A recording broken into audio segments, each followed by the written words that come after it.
Voilà, je viens de vous ouvrir le booster et puis on va découvrir quelles sont les cartes que l'on vient d'avoir. Donc, une énergie feu, ouais, génial, c'est une brillante, énorme, énorme. Ah, tiens, une carte anglaise, donc je me souviens plus de qui c'est. Voilà, je vous montre.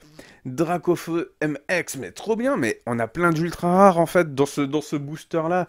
C'est génialissime. Sylvalier, GX, Rinbo, waouh, oh, mais c'est trop cool, purée, on a trop de la chance. Un Pikachu, euh, level 20, ok, trop cool. Et waouh, encore une GX, un Mentally GX.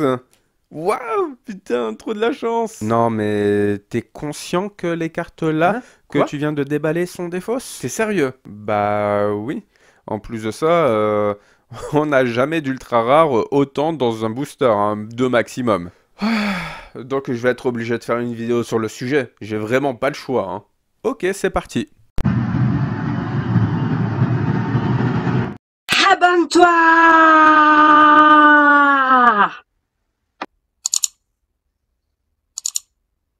Salut les Poképotes, on se retrouve dans cette nouvelle vidéo de Captain Nico. Et Captain Nico, c'est moi. Et on se retrouve pour une vidéo pas tout à fait banale, pas comme d'habitude. C'est une vidéo pour vous montrer comment reconnaître une vraie carte d'une fausse carte. Alors, vous inquiétez pas, j'ai pris mes petites notes, vous voyez, ici. C'est tout simplement pour éviter de rater des éléments à vous dire. Que je juge nécessaire en fait pour, pour que la vidéo soit au plus complet possible. Les fausses cartes Pokémon, ça existe depuis, depuis des années, c'est depuis l'existence des cartes Pokémon.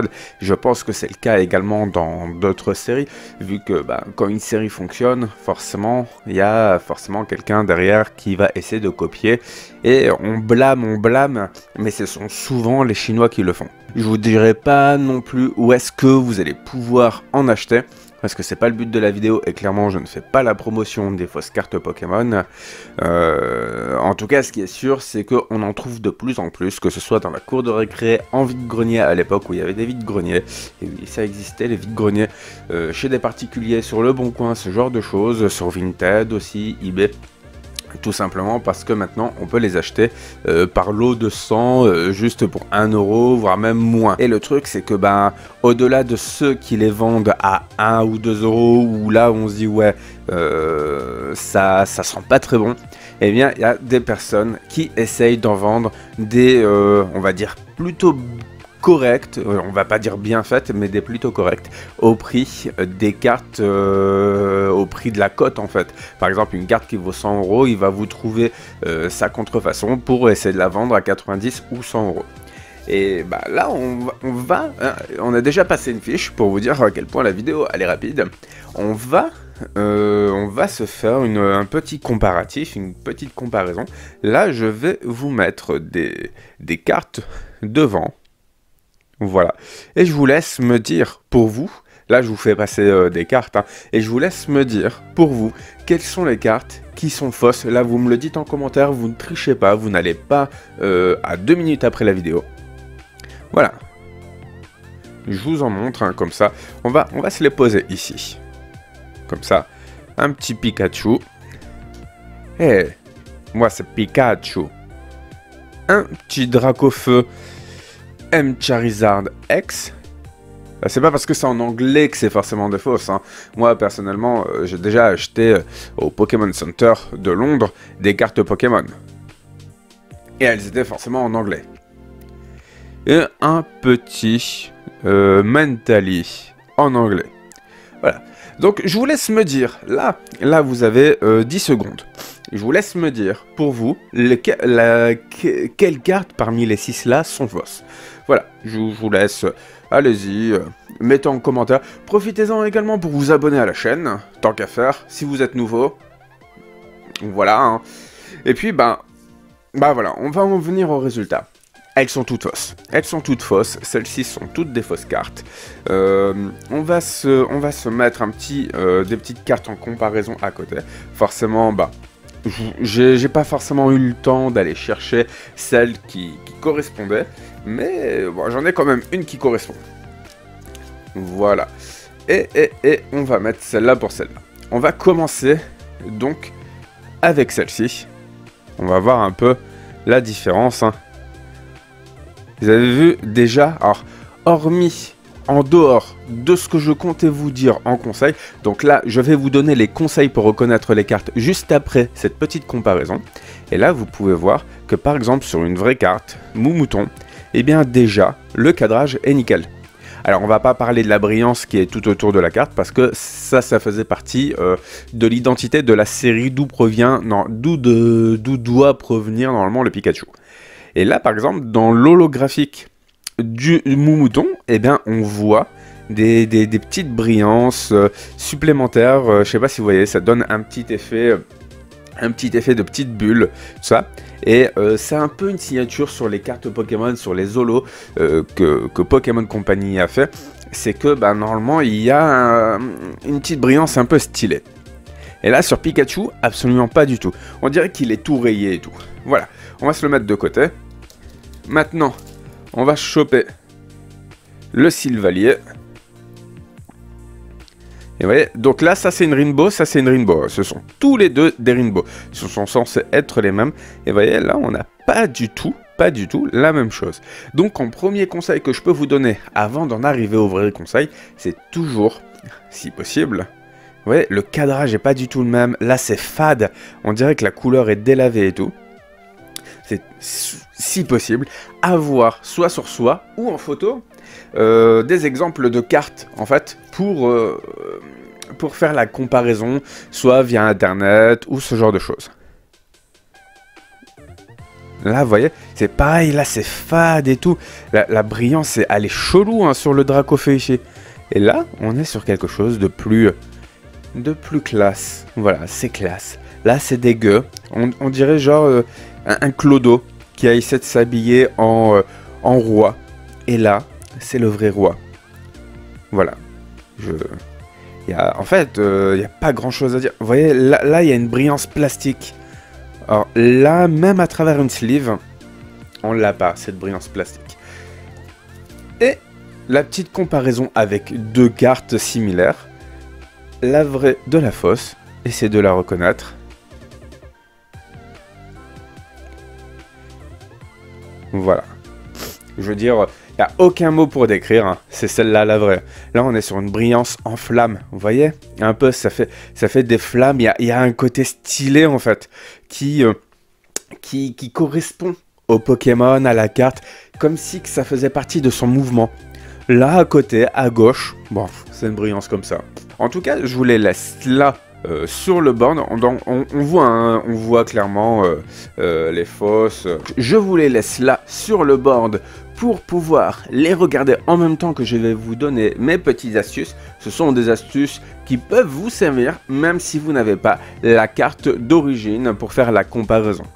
Alors bah forcément la première astuce que je vais vous donner, c'est tout de même d'avoir, si possible, un visuel pour faire le comparatif. Que vous trouviez, par exemple, vous voulez acheter celle-ci, vous trouvez qu'elle est un peu bizarre, que la brillance est un peu chelou, et ben vous essayez de trouver le visuel de celle-ci, que ce soit en anglais ou en français. Dans tous les cas, c'est pas parce que c'est en anglais que c'est forcément faux, parce qu'on a beaucoup de cartes anglaises en circulation, étant donné que la population de collectionneurs et de joueurs est plus importante sur de la carte anglaise, et que surtout en tournoi, et ben ce sont les cartes qui sont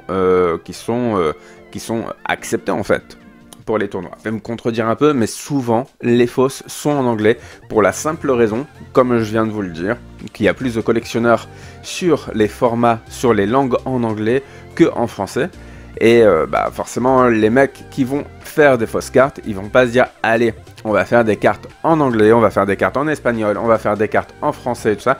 Donc ils vont bien sûr, il y en aura des cartes fausses en anglais, en français, en espagnol, en italien, mais vous avez plus de chances de tomber sur une fausse anglaise. Donc dès lors que vous avez un doute sur une carte et qu'en plus de ça, elle est en anglais, Bon, c'est mauvais signe, mais bon, ça peut toujours être une vraie, parce que peut-être que vous vous êtes trompé sur l'appréciation de la carte, si c'est une vraie ou une fausse. Alors, vous inquiétez pas, en fait, j'ai ma petite fiche ici, pour vous restituer les informations, et c'est pour ça que je me retrouve à la lire un peu comme avec un prompteur TV. Pour les connaisseurs, eh ben, vous avez un logo.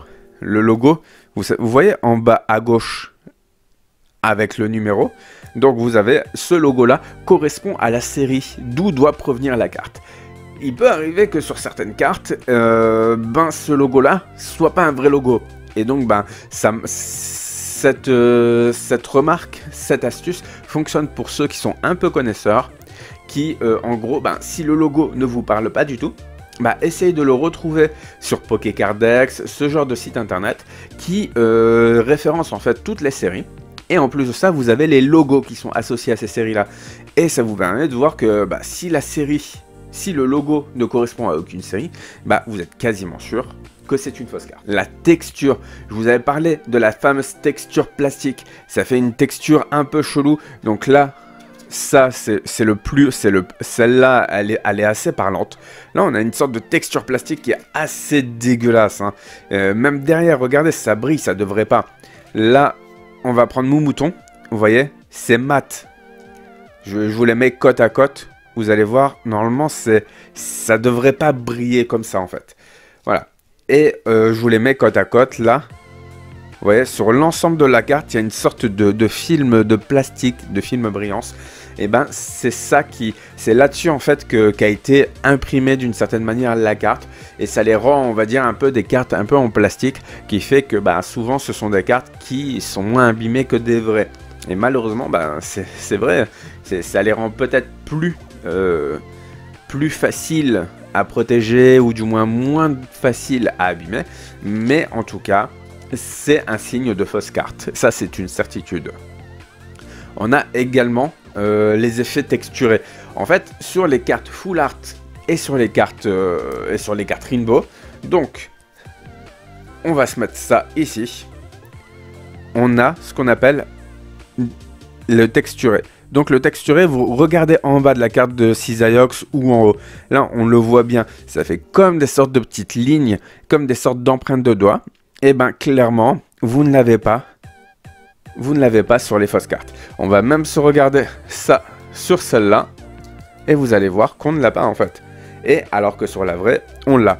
Donc sur Psychoquack et Ramolos, si vous regardez bien, on a une texture empreinte de doigt. Regardez donc sur la gauche de la carte Ramolos et Psychoquack. Vous allez voir, hein, c'est carrément... Et normalement, Sylvalier devrait avoir une texture qui serait en relief en fait. Ça se sent au bout des doigts. Moi j'appelle ça la texture empreinte de doigt. Et donc ça se sent au bout des doigts. Et ne serait-ce déjà là, regardez Sylvalier, on le voit à la brillance. Non mais il n'y a même pas de question à se poser. Clairement, il n'y a pas de question à se poser. Voilà, on vient de passer une nouvelle fiche, donc je pense que là on en a encore pour 5 minutes maximum, et vous allez voir, cette vidéo sera une des vidéos les plus courtes de la chaîne, mais pas moins instructive. Donc la brillance, elle est plus fade sur les fausses cartes que sur les vraies. On l'a vu, hein. Là ça se voit, hein. C'est hyper fade comparé à là à côté. Il y a le style est pas le même en fait, ça se voit, je sais pas comment vous dire, mais ça se voit. Regardez donc, c'est en fait, même là, la brillance, elle est moche et tout, c'est pas possible. En plus, dans tous les cas, l'énergie là, comme ça, je crois pas qu'elle existait en brillante comme ça sur toute la carte, c'est impossible. Voilà. Et en plus de ça, comme je vous disais, on a une brillance qui part en flamme, normalement sur les cartes. Vous voyez, là, on a une brillance qui, je sais pas comment vous dire, elle est jolie. Là, on a une brillance, elle est uniforme sur toute la carte. Voilà, il n'y a pas de question à se poser. Dès lors que la différence est comme ça, dès lors qu'une carte vous semble plus moche qu'une autre, non pas à cause de l'illustration, mais à cause de la brillance, vous êtes sûr que la moche est une fausse carte. C'est quasiment sûr. Voilà. Alors, on a souvent... Ah mais oui, mais ça c'est un truc de fou. Mais alors, sur les cartes, je sais pas si je vais réussir à vous le montrer. Je sais pas si je vais réussir à vous le montrer. Parce que clairement... Donc, on va essayer quand même. Mais en fait, je vais pas avoir le focus qui sera assez large parce que je vais essayer quand même de vous le montrer. Non, ça va pas focus. Alors, en fait, sur les vraies cartes, vous avez superposition de couches. Alors, vous avez superposition de la couche de la carte principale. Après, vous avez superposition de la couche de la partie brillante. Pour l'holographique, pour les ultra rares et tout ça. Et en gros, si vous voulez, vous n'avez pas ce genre de choses sur les fausses cartes. Donc en gros, une fausse carte, c'est imprimé sur juste une carte, un bloc, tac, voilà, c'est fait. Les vraies cartes sont imprimées à plusieurs couches. Ce qui fait que par exemple sur des cartes plus anciennes ou des cartes qui ont peut-être pris un peu l'eau, et ben vous avez les angles qui s'effritent et qui limite vous pouvez retirer une couche comme ça. Et ça fait que vous vous retrouvez avec l'équivalent de 2 cartes. Mais bon, une fois que vous avez fait ça, votre carte, elle ne vaut plus rien. Et bien, en gros, sur une vraie carte, quand vous regardez la tranche comme ça, mais vraiment de très près, même avec une loupe au pire, si vous n'avez pas une très bonne vue, eh bien, on est censé voir une ligne noire en plein milieu qui passe dans la tranche, en fait. Dans la tranche là. Donc là, vous n'allez pas pouvoir le voir, malheureusement, parce que le focus ne se fait pas très bien. Je vérifie quand même sur une fausse carte, hein, parce que je vais pas non plus vous donner une bêtise. Donc, sur les vieilles fausses cartes, vous avez cette ligne, mais sur les nouvelles fausses cartes, les fausses cartes contemporaines depuis les ultra rares X et GX et V et VMAX, eh bien vous n'avez pas cette ligne parce que vous n'avez qu'un seul bloc en fait de cartes. Donc vous n'avez qu'une seule plaque. Les vraies cartes sont imprimées sur plusieurs niveaux et je pense qu'il y a une sorte, vous savez, c'est comme si qu'elles étaient collées et vous avez 2 plaques qui sont collées côte à côte. Et ce qui fait que vous avez une ligne noire qui passe entre les deux et qui fait que c'est tout simplement la démarcation où on voit que la carte a été et en plusieurs épaisseurs. Voilà, donc ça c'est encore une autre astuce pour découvrir si une carte est vraie ou non. Souvent vous avez également l'arrière.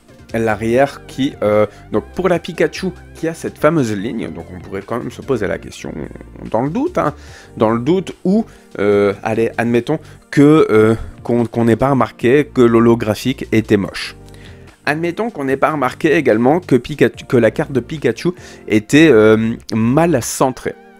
Voilà. Admettons, voilà.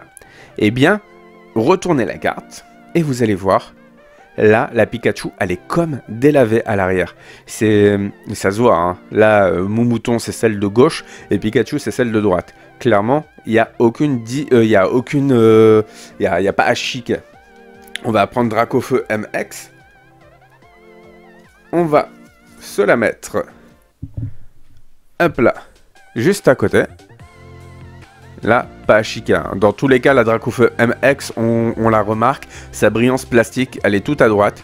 Et en plus de ça, quand on rapproche celle du milieu qui est Moumouton et la M Dracofeu X, hop là, eh bien on peut voir que par exemple le jaune de Pokémon est pas du tout le même. Et par exemple la Pokéball elle est rouge foncé. Non, il n'y a pas de... Ça se voit, hein. Regardez, là c'est différent, rouge foncé, tac tac, pas du tout la même chose. Pas du tout la même chose. Donc l'arrière, surtout bien regarder l'arrière si jamais il y a un doute. Je vous avais également parlé du cadrage, donc je vais pas vous remontrer parce que là c'est clair et net, hein. Vous le voyez là sur Pikachu, le cadrage est vraiment affreux. Mais ça peut arriver que, comme je vous disais, il y a des cartes qu'on appelle des misprints. Bon ça ce sont des erreurs, ce sont des vraies cartes, mais elles ont mal été imprimées. Il y a eu une erreur avec la machine. Bon, c'est quelque chose qui peut arriver. Mais c'est un indice, parce que mis bout à bout tous ces indices là, si vous avez des doutes à cause du centrage, si vous avez des doutes à cause de la brillance, clairement, ces doutes-là, mis ensemble, clairement, vous savez que vous pouvez en déduire facilement que ce sont des fausses cartes.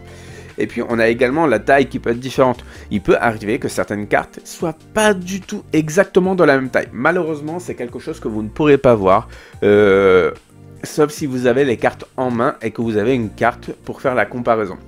Mais ça se voit, soit elles sont légèrement plus grandes, soit elles sont légèrement plus petites. Ça peut arriver qu'elles fassent exactement la bonne taille, mais souvent, ben, ça peut arriver que la taille de la carte puisse différer un tout petit peu, mais c'est un chouïa, hein. C'est quasiment imperceptible. Mais normalement, même s'il y a une mauvaise découpe des cartes, et ben souvent, avec le décalage qu'on peut appeler misprint, et ben clairement, normalement, les cartes font la même taille toutes.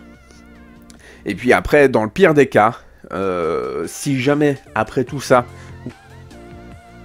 vous avez quand même des doutes sur l'authenticité d'une carte, eh bien, je vous invite dans ce cas-là à vous inscrire sur le groupe Facebook Pokémon Express, où on va pouvoir, je suis administrateur sur ce groupe, où on va pouvoir vous répondre, que ce soit les administrateurs ou les membres, vous répondront en vous disant oui, cette carte-là est une fausse. Non, c'est pas une fausse.